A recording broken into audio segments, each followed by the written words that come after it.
মাথার ওপর ছাদ ছিল না, এমনকি আবাস যোজনার তালিকায় নাম নেই। অবশেষে কালচিনির বিধায়ক নিজের বেতনের টাকা দিয়ে তৈরি করে দিলেন ঘর। মুখে হাসি ফুটেছে বিকাশ মাঝির। বন্ধ কালচিনি চা বাগানের বাসিন্দা তিনি। हम लोग तो इतना क्या बोल सकते हैं, अब छत नहीं था तो मेरे सर ने थोड़ा छत दे दिया हम लोग को, घर बना दिया ये घर। तो अभी हम लोग इसी घर में शिफ्ट होंगे बोल के आज थोड़ा उद्घाटन के लिए सर लोग आए हैं वह। तो अभी नया घर में हम लोग शिफ्ट होंगे। গত বছর ডিসেম্বর মাসে বুনো হাতির দল এসে তার পুরো ঘর ভেঙে গুড়িয়ে দেয়।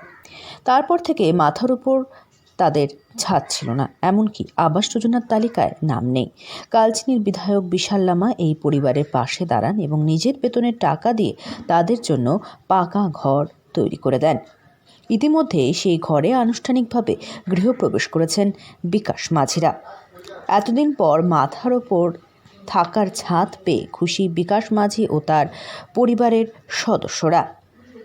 আমরা তো গত বছরও আমি করিয়েছিলাম, এবারও আমি এটা করিয়ে দিয়েছি, কারণ এটা আমার একটা স্যালারি থেকে এটা আমরা করাচ্ছি, আর এর আগে আমরা দেখে রেখেছি এটা করাবো। কিন্তু আমরা তো সবাইকে তো ভোট দিতে পারবো না, সরকার আছে, সরকারকে এটা দেখা চিন্তা ভাবনা করতে হবে। তো বিকাশ মাঝি জানান, বন দপ্তরের পক্ষ থেকে যে ক্ষতিপূরণ মিলেছিল তা দিয়ে নতুন ঘর গড়ে তোলা সম্ভব হচ্ছিল না। ব্লক অফিসে গিয়েও কোনো কাজ হচ্ছিল না। অবশেষে বিধায়ক ঘরের ব্যবস্থা করে দিলেন। গরিব জনগণ আবাস যোজনা থেকে বঞ্চিত এবং আবাস যোজনা ঠিকমতো সার্ভে হয়নি বলে অভিযোগ বিজেপি বিধায়ক বিশাল লামার। এই বিষয়ে বিধায়ক বিশাল লামা জানান, কিভাবে সার্ভে হয়েছে তা তার জানা নেই।